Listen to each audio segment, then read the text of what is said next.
While the COVID-19 outbreak continues to close schools and threaten the paychecks of many American workers, the Trump administration is already continuing to have continue its plans to cut food assistance to the poor.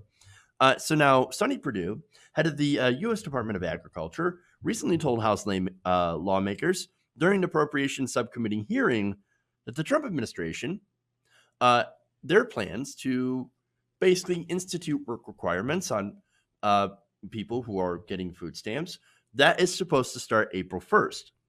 They had considered pushing back the implementation of work requirements, but then decided, nah, no, we're not going to do that.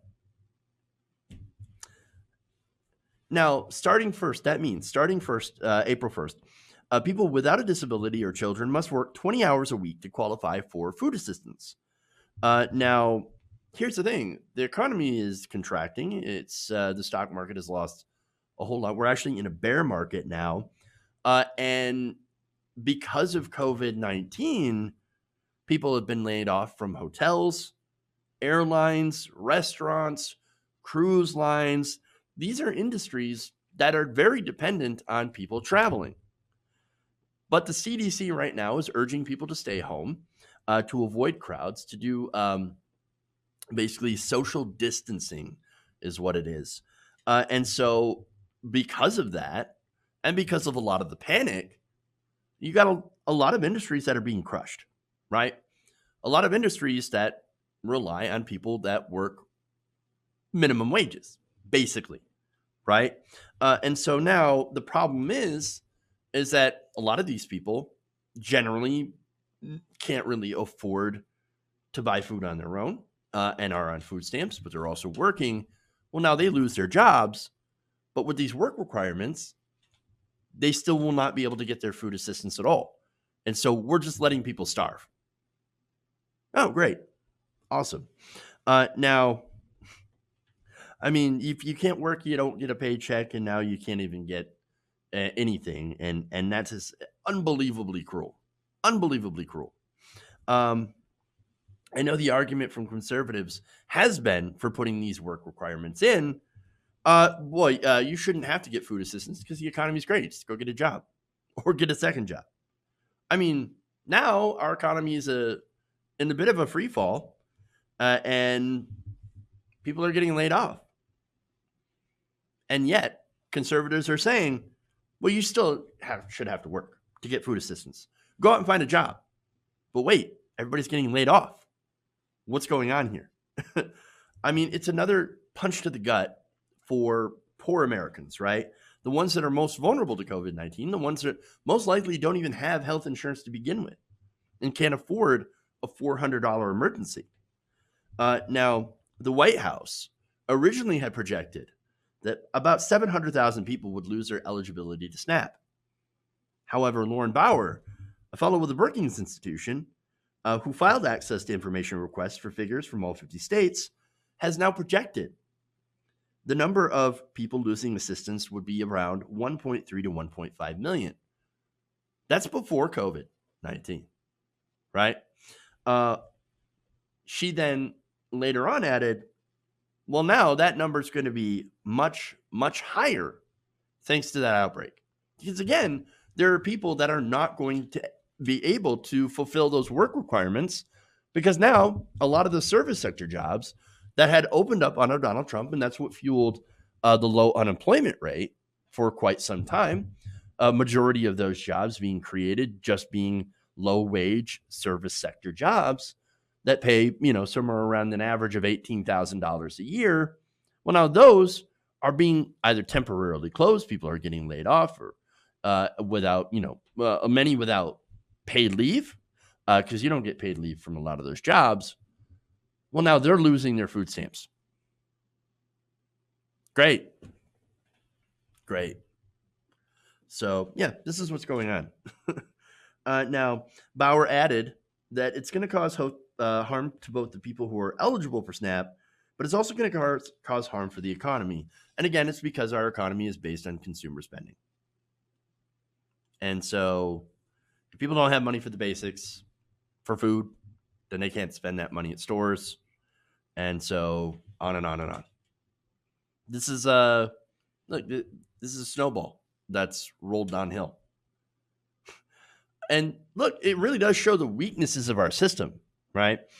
So now, while the Trump administration is looking to crush the poor, House Democrats are at least trying to do the basics.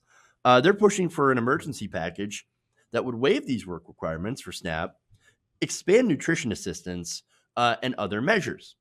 Now, the problem is Mitch McConnell. Mitch McConnell called House Democrats' Family First Response Act a, quote, ideological wish list. Trump also described the emergency relief package, which includes increased Medicaid funding, paid sick leave, and other things, as Democrats attempt to get some goodies that they haven't been able to get for the last 25 years.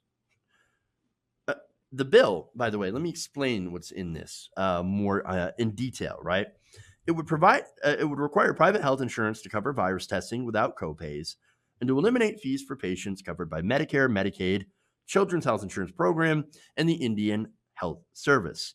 The plan would pay laboratories for the tests of the uninsured through a new federal fund and would increase the federal reimbursement rate to states to encourage them to expand Medicaid eligibility to more low-income individuals, and would also increase funding to states for unemployment insurance and offer incentives for states to reduce barriers to receiving benefits. Now, all of that, right, that's what the House Democrats are pushing for. But Mitch McConnell says, those are goodies. Just goodies. Really. Now, imagine calling that during an emergency pandemic, right? Goodies. You're just using this to get goodies like paid sick leave when we have a pandemic where people are told to not come to work. I mean, could you imagine the goodies? I mean, so unrealistic. Hey, let's give more tax cuts to the rich. Look, that's their plan. That's their plan. Give more tax cuts and more corporate welfare to these companies that are laying people off. We're going to give you guys money. We're going to give the airline industry money, right? We're going to give shale companies money during this. But the workers, screw off. We don't care about you at all. No. Go kick rocks. That's what they're telling us, right? I mean, this is ridiculous. I mean, they might as well just come out and say, why don't you poors just die already? We're sick of you asking for basic survival stuff. Oh, get out of our face. I mean, God, the entire response from the Republicans is to bail out corporations and the rich, right? To pressure the Fed. This is what Trump's been doing. He's been continuously pressuring Jerome Powell to lower interest rates. We're almost at a point where you can't really lower interest rates all that much and have any sort of discernible impact on the markets at all. Lowering interest rates is supposed to be a way to stave off recession. But wait a minute. We were supposed to have been in one of the best economies ever. That's what Donald Trump kept saying. The Republicans kept saying. Well, then why does Trump say lower interest rates, lower interest rates? Fed, you got to lower the interest rates even more. Because his economy is built on a house of cards. It's going to fall over. And it is falling over right now. And so, look, the Fed, by the way, yesterday just infused $1.5 trillion. This is the Federal Reserve of New York, $1.5 trillion into the market. That's low interest loans to the banks. We're going to bail out the banks, but we're not going to bail you out. Oh, no. Of course not. I mean, I think it's pretty clear where their priorities lie. They're going to help the banks. They're going to help the corporations. But when it comes to us, man, they just want us to suffer. And it's fairly obvious. Hey, guys, hopefully you enjoyed that free video. Now I'm going to have to ask you a favor. Between the demonetization and the YouTube algorithm messing around with view counts, etc., we're having a hard time adjusting to the new YouTube reality, which is where you guys come in. See, we have a patreon.com/TYTNation set up to help us rely on you guys, the viewers, instead of big corporate ads. Look, you know the show. You know I'm not in favor of big corporations anyway. So help us transition away from relying on the ad model to pay the bills and sign up to be a patron, patreon.com/TYTNation. That goes a long way to help us keep the lights on. And you guys will know that you're supporting independent progressive media.